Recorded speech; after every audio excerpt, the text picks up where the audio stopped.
Good morning student. आज हम लोग अपनी इस नई क्लास में बीए फर्स्ट ईयर का आपका जो प्रथम प्रश्न पत्र है शरीर क्रिया विज्ञान का पेपर, उसको आज हम लोग कंटिन्यू करेंगे। पिछली क्लास में हम लोगों ने कोशिका से संबंधित चीज़ों को देखा पढ़ा था, जो हमारे शरीर की सबसे सूक्ष्म इकाई होती है।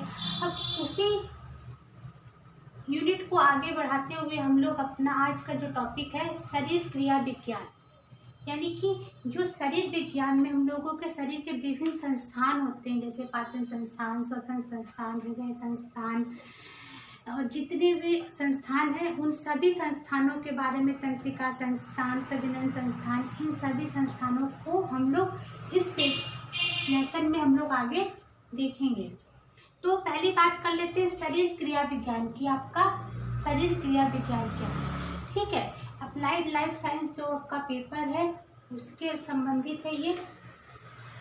शरीर विज्ञान अर्थात एक जीव के शरीर का विज्ञान। ठीक है, यहाँ पे एक जीव के शरीर की बात हो रही है, यानी कि जीव वो होता है जिसमें जीवन होता है। कोई भी, अगर हम लोग मनुष्य की बात कर ले, हम लोग के अंदर भी जीव है। चाहे कोई भी प्राणी हो, जानवर हो, जिनमें सांसें चलती हैं, उसकी धड़कन है, तो वो क्या कहलाता है? आपका जीव कहलाता है, क्योंकि उसमें जीवन है।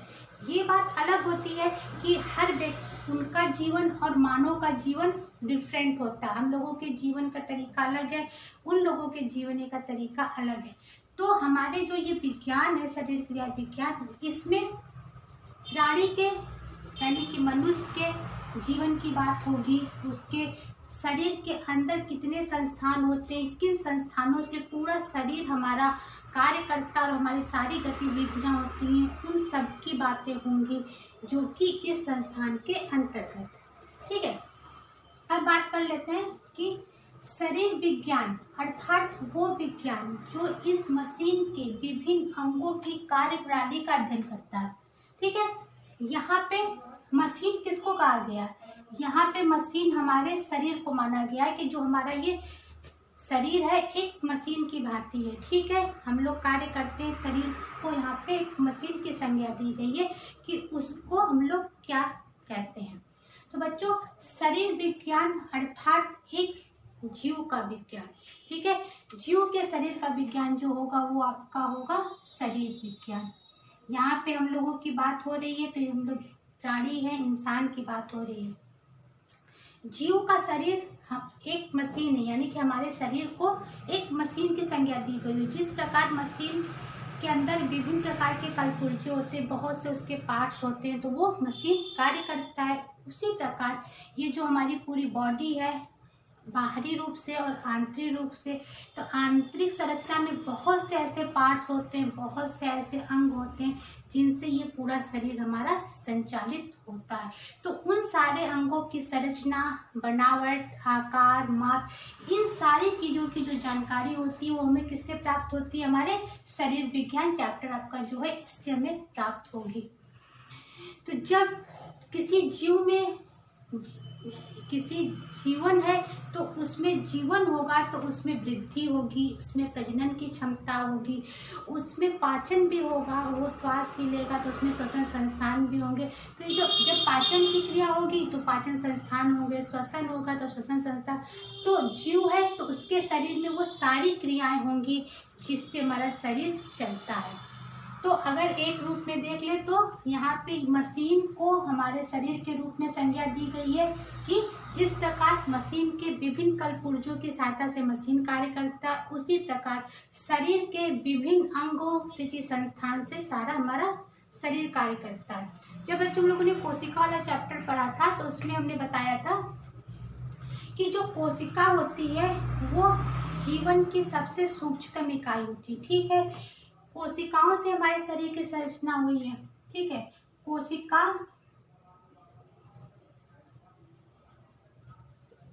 एक प्रकार की जो कोशिकाएं मिलके क्या बनाती हैं? एक प्रकार के ऊतक बनाती हैं। ठीक है, एक प्रकार की कोशिकाएं मिलके क्या बनाती हैं, एक प्रकार के ऊतक बनाती हैं, और एक प्रकार के ऊतक बन मिलके एक प्रकार के अंग बनाते हैं, और एक प्रकार के अंग मिलके हमारे शरीर का एक संस्थान बनाते हैं। जैसे जब हम लोग हृदय संस्थान की बात करेंगे अभी आगे में, तो हृदय संस्थान में उसका मेन पार्ट क्या होता है, हृदय होता है, उसमें धमनी और शिराएं होती हैं जो रक्त को लाती हैं, ले जाती हैं, तो वो चीज़ें हृदय संस्थान में आ गई। जब श्वसन संस्थान की बात करेंगे तो उसमें क्या मेन कार्य फेफड़े का होता है, फेफड़े से ऑक्सीजन की जो मात्रा जाती है। जब पाचन संस्थान में कौन कौन से अंग कार्य करते हैं हमारे पाचन संस्थान में,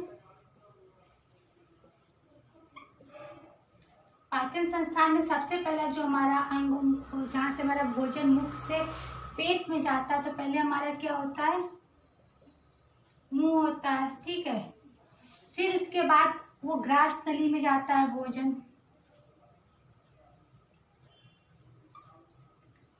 ग्रास नली, ठीक है। फिर उसके बाद वो भोजन कहाँ जाता है, अमाशय में जाता है,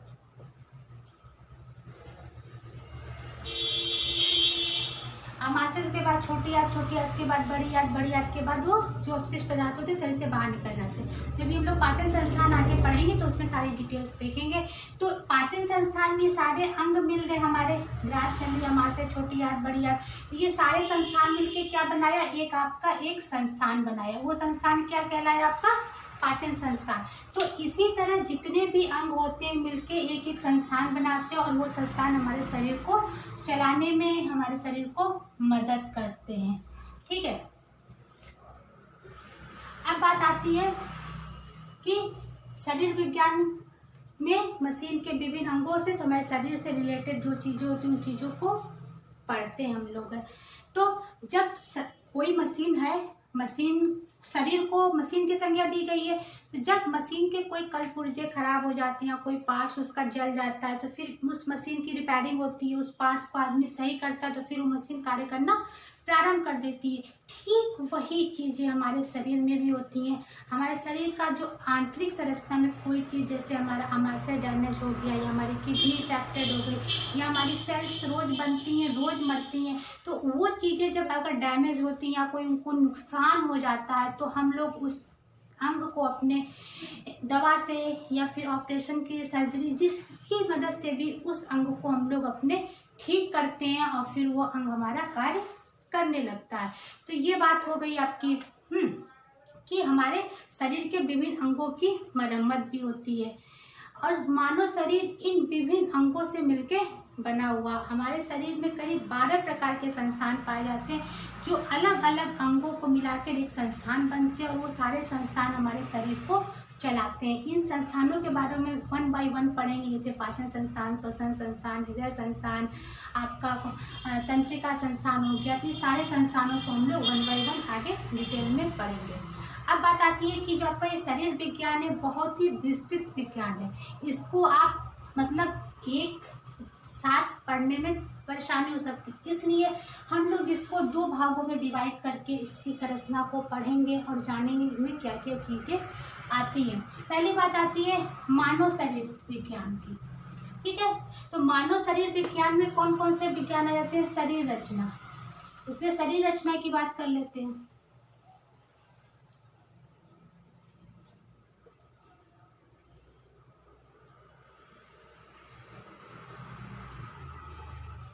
शरीर रचना, ठीक है। तो शरीर रचना में क्या है, शरीर रचना में हमारे शरीर के आंतरिक और बाह्य दोनों प्रकार के जो उनकी आकृति है, उनका आकार है, उनका माप है, उन सारी चीज़ों के बारे में हम लोग किस में पढ़ते हैं, शरीर रचना विज्ञान में हम लोगों को जानकारी होती है कि हमारा शरीर बाहरी रूप पे कैसा होता है, आंतरिक उसकी संरचना कैसी होती है। तो वो चीज़ क्या कहलाती है, आपकी शरीर रचना विज्ञान, ठीक है। तो ये आपकी क्या हो गई, शरीर रचना विज्ञान। तो इसमें हम लोग अपने शरीर के आंतरिक संरचना के बारे में कि हमारा अमाशय कितनी साइज का, हमारा उसका आकार, उसकी लंबाई, उसकी चौड़ाई, वो सारी चीज़ें किस में आ जाती है, आपके शरीर रचना विज्ञान में। अब बात कर लेते हैं आकृति विज्ञान की।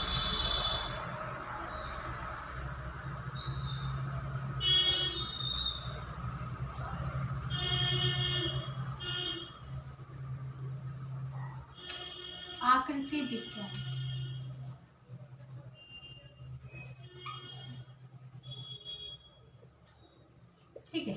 आकृति से ही बात स्पष्ट आ रही है कि उसकी हम लोग शरीर की इसमें बाह्य संरचना के बारे में अध्ययन करते हैं कि हमारे शरीर की बाह्य संरचना हर व्यक्ति की कैसी कैसी होती है, तो वो आपकी क्या कहलाती है, आकृति विज्ञान कहलाता है। अब बात आती है रोग लौड़ विज्ञान की। रोग लौड़ विज्ञान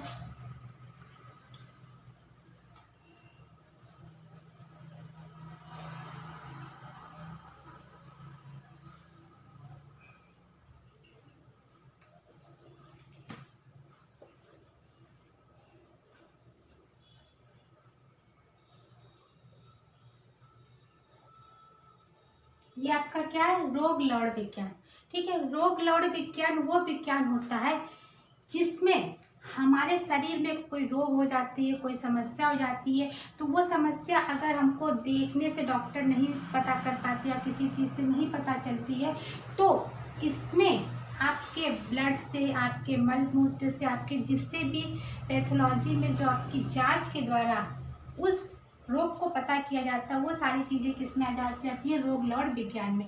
कि हमें देखने से कभी कभी होता है बहुत लंबा फीवर हो रहा है, आज डॉक्टर नहीं समझ पाते कि ये फीवर का रीज़न क्या, तो उस समय क्या होता है कि आपकी ब्लड टेस्टिंग होती है। तो ब्लड टेस्टिंग कहाँ होगी, आपके पैथोलॉजी में होगी या फिर आपके जहाँ की इसकी चेकिंग होती है वहाँ पर होगी। तो वो चीज़ें किस में आ जाती है, आपकी रोग लौड़ विज्ञान में आ जाती है कि हम अपने शरीर के रोगों की जांच के लिए उसकी मदद लेनी पड़ती है, तो हमें अपने चीज़ों की पता चल जाता है, आपकी रोग लौड़ विज्ञान आ गया। अब बात आती है ऊतकी विज्ञान की।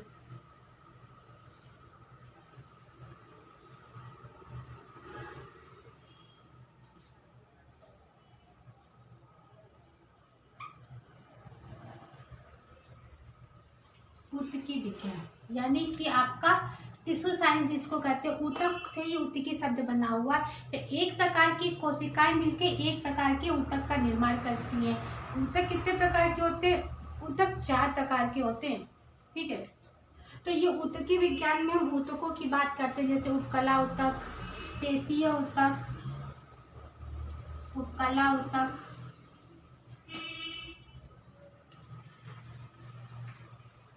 ठीक है। उपकला ऊतक मतलब एपिथेलियम ऊतक हो गया, फिर आपका टिश्यू ऊतक, संयोजक ऊतक। इस प्रकार से 4 प्रकार के ऊतक होते हैं जो हमारे शरीर में पाए जाते हैं और एक प्रकार की कोशिकाएं मिलकर एक प्रकार के ऊतक का निर्माण करती है। ठीक है, अब बात हो गई आपके मानव शरीर विज्ञान की। अब बात आती है शरीर क्रिया विज्ञान की, यानी कि शरीर क्रिया विज्ञान में सबसे पहले बात कर लेते हैं स्थूल रचना की।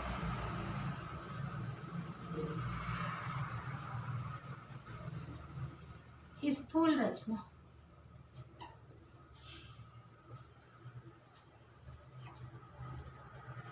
ठीक है। तो स्थूल रचना में उन रचनाओं का जिक्र होता है, उन रचनाओं की बात होती है जिनको हम अपनी आंखों से देख सकते हैं, उनको आप टच कर सकते हो, उसको छू सकते हो या उनको आप महसूस कर सकते हो। तो वो सारी रचनाएं किस में आ जाती हैं, आपकी स्थूल रचना में। सबसे बात इसमें पहले होती है, इसमें हमारे बॉडी के 5 भागों में बांटकर, कितने भागों में, 5 भागों में ही बांट के हमारे सारे शरीर के जो पार्ट्स है उनके बारे में अध्ययन किया जाता है। तो सबसे पहली बात आती है, अगर हमारा विकास है तो सिर से पांव तक का होता है, तो सबसे पहले बात स्थूल रचना में किसकी आती है, सिर की। ठीक है, सिर की, यानी कि सबसे पहले हम स्थूल रचना में किसका अध्ययन करेंगे, अपने सिर का, अपने मस्तिष्क का। तो जो हमारा ये पूरा सिर होता है, ये मस्तिष्क होता है, इसमें एक खोपड़ी होती है, प्लस जो हमारा चेहरा कहाँ स्थित होता है, हमारा चेहरा तो इसी में स्थित होता है। ठीक है, चेहरा कहाँ हमारा होता है, फेस, चेहरा हमारा अपने सर में, अपनी खोपड़ी में होता है। जो हमारा मस्तिष्क से, हमारा दिमाग के साथ साथ हमारा चेहरा, और चेहरे में क्या होती है, हमारी 2 आंखें होती हैं, एक नाक होती है, एक कान होता है। जो हमारे होते हैं सारी चीज़ें किसमें पाई जाती है, हमारे चेहरे में पाई जाती है। तो ये बात हो गई आपके सर की। ठीक है, सबसे पहले हम लोग सर के बारे में पढ़ते हैं। दूसरी बात आती है गर्दन की।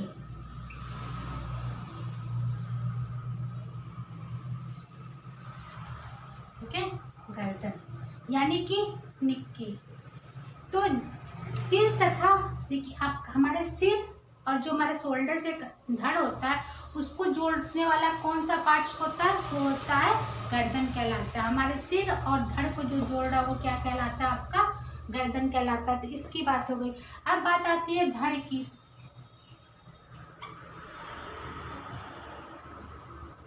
धड़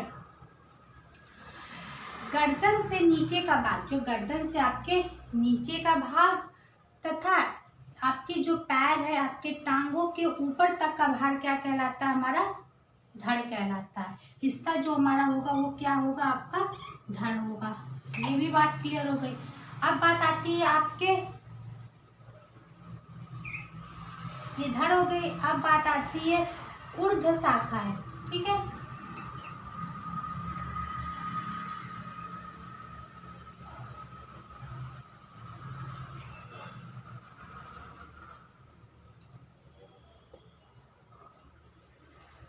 ऊर्ध्व शाखा है, ठीक है।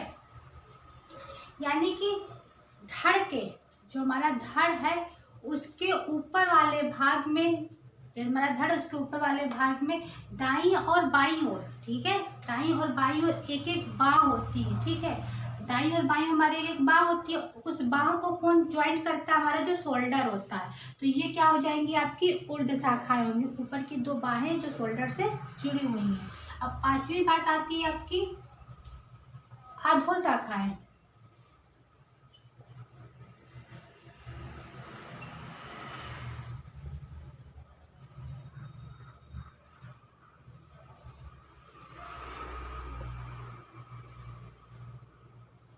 अधो शाखाएं, ठीक है। यानी कि धड़ के नीचे वाला भाग, आपके धड़ के नीचे भाग में तो हमारा पैर होता है, हमारी टांगे होती हैं। जहां से धड़ हमारा समाप्त होता है वहां से हमारे पैर, हमारे टांगे जो होती हैं वो प्रारंभ होती है। तो धड़ के अंत में प्रारंभ होकर घुटने तक का हिस्सा जो कहलाता है वो क्या कहलाता है, हमारा जांघ कहलाता है। और जांघ के नीचे का जो भाग होता है वो पैर कहलाता है।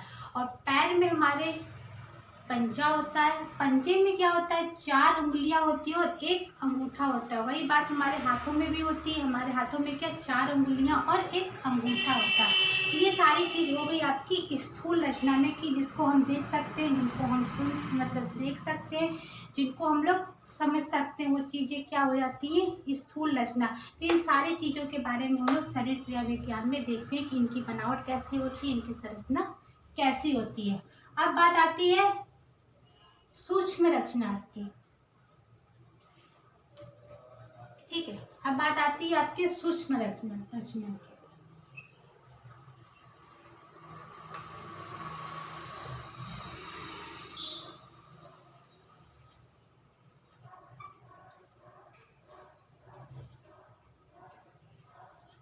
सूक्ष्म रचना, ठीक है।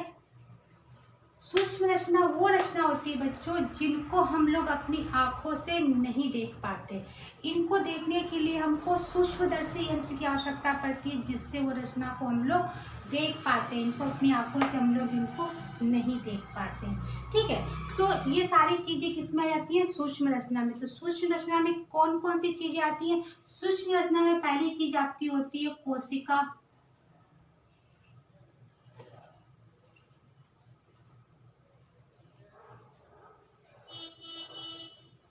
ठीक है। दूसरी चीज आपकी हो गई ऊतक, यानी कि सेल और टिश्यू। जो ये दोनों संरचनाएं होती हैं ये सूक्ष्म रचना के अंतर्गत आती हैं। इनको हम अपनी खुली आंखों से नहीं देख पाते हैं, ठीक है। हम लोगों ने अपना जो पहला चैप्टर था कोशिका ही किया था। तो कोशिका हमारी क्या होती है, जीवन की सबसे सूक्ष्मतम और सरलतम इकाई होती है, जिससे हमारा पूरा शरीर बना होता है। कोशिका ही जीवन का आधार होती हैं, ठीक है। इनको हमें देखना होता है तो हम लोग इनको सूक्ष्मदर्शी यंत्र की सहायता से देखते हैं। हमने बताया था कोशिका कितने प्रकार की होती है, कोशिका 6 प्रकार की होती है, ठीक है। कितने प्रकार की होती है, आपके 6 प्रकार की कोशिका होती है। फर्स्ट क्लास में हम लोगों ने कोशिका को ही कवर किया था। कोशिका की संरचना के बारे में जाना था, कोशिका के प्रकार के बारे में। तो ये जीवन की सबसे सूक्ष्मतम इकाई होती है, यही हमारे शरीर को जीवन का आधार देती हैं। कोशिकाओं में जीवन होता है, कोशिकाएं मरती हैं, उनकी जगह पे नई कोशिकाओं का जन्म होता है। कोशिकाओं की सबसे मेन चीज जो होती है केंद्रक होती है, जो उनको पूरा रूप से संचालित करती है। जैसे हमारे शरीर को हमारा माइंड संचालित करता है, उसी तरह कोशिका को उनका केंद्र संचालित करता है। अब बात आती है टिश्यू की। टिश्यू कितने प्रकार के होते हैं? टिश्यू 4 प्रकार के होते हैं, ठीक है। और एक ही प्रकार की कोशिका मिलके क्या बनाती है? एक ही प्रकार के ऊतक बनाती है। हाँ, एक ही प्रकार की कोशिका मिलके एक प्रकार के ऊतक का निर्माण करती है। और ऊतक कितने प्रकार के होते हैं? 4 प्रकार के होते हैं। उपकला ऊतक, फिर आपका तंत्रिका ऊतक, संयोजक ऊतक, एक और 4 प्रकार के ऊतक होते हैं जो हमारे शरीर को कोशिका, एक ही प्रकार की कोशिका मिलके एक प्रकार के ऊतक, और एक प्रकार के ऊतक मिलके के अंग, और एक प्रकार के अंग मिलके एक संस्थान का निर्माण करते हैं। अब ये बात आपकी होगी सूक्ष्म रचना की। सूक्ष्म रचना वो होती है जिनको व्यक्ति या हम कोई अपनी साधारण आंखों से नहीं देख सकते। इनको देखने के लिए हमको सूक्ष्मदर्शी यंत्र की आवश्यकता पड़ती है। अब बात आती है अंतःक्रिया रचना की। अंतःक्रिया रचना क्या है?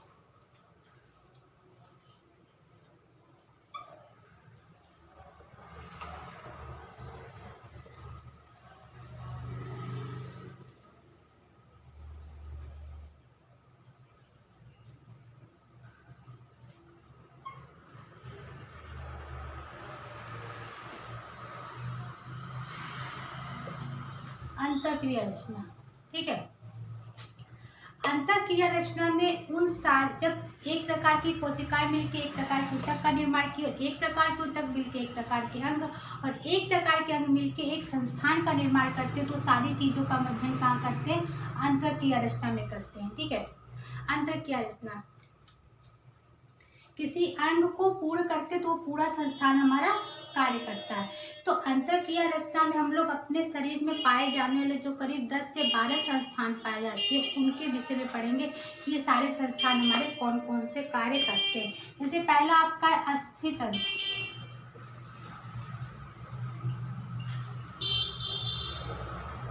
अस्थि तंत्र, ठीक है। अस्थि तंत्र मतलब हमारा शरीर क्या है? हड्डियों का एक ढांचा है। हड्डियों के ऊपर ढांचा, उसके ऊपर मांसपेशियां लगी होती है। मांसपेशियों के ऊपर क्या होती है? हमारी त्वचा होती है, जो मांसपेशियों को सुरक्षा प्रदान करती है, कवच कर होती है। तो ये जो अस्थि तंत्र है, इसमें हम लोग अपने अस्थियों के बारे में देखेंगे कि हमारे शरीर में कितनी अस्थियां पाई। वैसे हमारे शरीर में कितनी अस्थियां पाई जाती हैं? टोटल 206 अस्थियां हमारे शरीर में पाई जाती हैं। और इन अस्थियों का ही हम लोग इसमें देखेंगे कि हमारे चेहरे में कितनी है, हमारे शरीर में, हाथों में कितनी। इस प्रकार से हम लोग इसमें जब अस्थि तंत्र को पढ़ेंगे तब इसमें हम लोग देखेंगे कि हमारे अस्थि तंत्र में क्या क्या चीजें पाई जाती है। दूसरा हो गया आपका पेशीय तंत्र।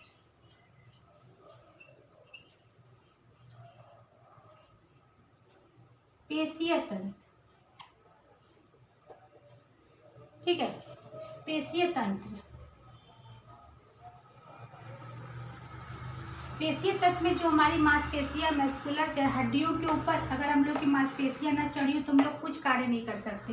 इन मांसपेशियों के द्वारा ही हमारा शरीर मूवमेंट करता है, हमारे शरीर में गति होती है, और इन्हीं मांसपेशियों में हमारी कोशिकाओं का, ऊतकों का पूरा जाल बिछा होता है। तो पेशियों के ऊपर हमारी क्या होती है? त्वचा होती है, स्क्रीन होती है, जो हमारे मांसपेशियों को कवर की रहती है, सुरक्षा प्रदान करती है। अब बात आती है तीसरी, पाचन की। पाचन संस्था,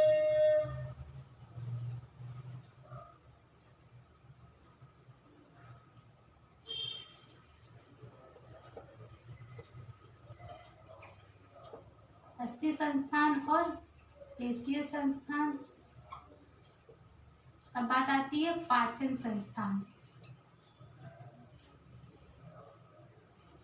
ठीक है। अब बात आ गई पाचन संस्थान की। पाचन संस्थान में हम लोग अपने भोजन के पाचन से रिलेटेड जो चीजें होती हैं उन सारी चीजों को देखेंगे कि हमारे भोजन का पाचन कैसे होता है और किस प्रकार से हमारे भोजन का पाचन होता है।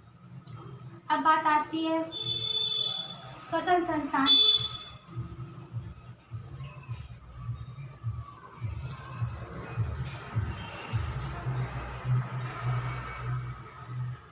श्वसन संस्थान हो गए। फिर हो गया आएगा आपका तंत्रिका संस्थान,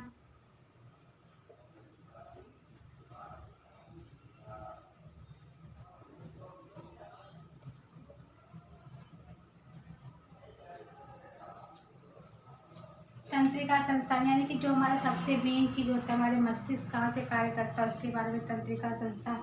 फिर आपका आ जाता है उत्सर्जी संस्थान, उत्सर्जी हो गया। फिर आपका आएगा प्रजनन संस्थान, प्रजनन हो जाएगा। फिर आपका प्रजनन के बाद आ जाएगा त्वचीय संस्थान, ज्ञानेंद्रिय संस्थान, त्वचीय। फिर आपका आ जाएगा ज्ञानेंद्रिय, फिर आपका आ जाएगा ज्ञानेंद्रिय संस्थान। इस प्रकार आपके जितने भी शरीर में जितने संस्थान पाए जाते हैं उन सारे संस्थानों को हम लोग पढ़ेंगे। आपका पाचन संस्थान में, श्वसन संस्थान में हमारे श्वसन की क्रिया कैसे होती है, हम ऑक्सीजन लेते हैं और कार्बन डाइऑक्साइड छोड़ते हैं, तो प्रक्रिया कैसे। एक हृदय संस्थान भी आपका होता है जो सबसे महत्वपूर्ण संस्थान में माना जाता है, इम्पोर्टेंट हृदय संस्थान। ठीक है, हृदय संस्थान में आपकी जो ब्लड का सर्कुलेशन, ब्लड का शुद्धिकरण कैसे होता है, ब्लड हमारे शरीर में, पूरे शरीर में कैसे फैलता है, वो सारा कार्य कौन करता है, हमारा हृदय करता है। अगर हृदय कार्य करना बंद कर जाए तो हमारा शरीर भी जीवन का खत्म हो जाएगा। तो इसलिए हृदय जो हमारा ब्लड का सर्कुलेशन है वो सही करता है। श्वसन संस्थान में आपकी बात हो जाती है कि श्वसन के बारे में। तंत्रिका आपका जो मस्तिष्क है सबसे मेन, जहाँ से हमारा पूरा बॉडी संचालित होती है, सारी क्रियाकलाप। उत्सर्जी संस्थान में आपके शरीर में 5 प्रकार के जो उत्सर्जी संस्थान पाए जाते हैं, त्वचा हो गई, किडनी हो गया, इन सारी चीज़ों को देखेंगे। प्रजनन संस्थान में आपका मेल और फीमेल के जो ऑर्गेन्स होते हैं, प्रजनन मतलब एक प्रजनन का अर्थ हो गया कि एक जीव अपने ही जीव के जैसे को जन्म देता है, तो वो चीज़ें क्या कहलाती हैं, आपकी प्रजनन कहलाती हैं। त्वचीय संस्थान कि त्वचा में कौन सी त्वचा के बारे में, हमारी त्वचा की जो लेयर होती है कहीं, उनके संस्थान। ज्ञानेंद्रिय 5 प्रकार की होती है। तो इस सारे संस्थानों का यहाँ पे हमने ओवरऑल एक शॉर्ट रूप में आपको बताया कि इन संस्थानों के बारे में क्या क्या चीज़ें हमको आगे डिस्कस करनी है और हमें आगे पढ़नी है। तो आज में हम लोगों ने देखा कि शरीर क्रिया विज्ञान आपका क्या है। शरीर क्रिया विज्ञान वो है जो हमारे मशीन रूपी शरीर के आंतरिक संरचना के बारे में, उनके क्रियाकलापों के बारे में सारी चीज़ों की जानकारी देता और हमें उनके बारे में ज्ञान प्राप्त होती। तो हमारा शरीर क्रिया विज्ञान हो गया। हम लोगों ने मानव शरीर विज्ञान भी देखा और शरीर क्रिया विज्ञान भी देखा। इनके अंतर्गत स्थूल रचना, सूक्ष्म रचना, अंतरक्रिया रचना, इन सारी चीज़ों को हम लोग अपने आगे की क्लास में कंटिन्यू करेंगे। आज की क्लास के लिए बच्चों इतना ही। ये जो चीज़ें थी आपकी, ये आगे 1 बाय 1 एक एक संस्थान के बारे में हम लोग डिस्कस करेंगे। इसलिए मैंने आज यहाँ पे एक साथ बता दिया कि कौन कौन से संस्थान आपको देखने हैं। जो हमारे कोर्स में 6 या 7 संस्थान जो हम सारे संस्थानों को अपने कोर्स में पढ़ेंगे अपने सिलेबस के अकॉर्डिंग। ठीक है, तो बच्चों आज की क्लास में इतना ही। अब नेक्स्ट क्लास में हम लोग अपना हृदय परिसंचरण संस्थान जो है उसको स्टार्ट करेंगे और देखेंगे कि हमारा हृदय किस प्रकार से कार्य करता है और ब्लड का सर्कुलेशन हमारे शरीर में कैसा होता है। तो बच्चों आज की क्लास के लिए बस इतना ही। Thank you. वो एरिस का ही दे रहा है।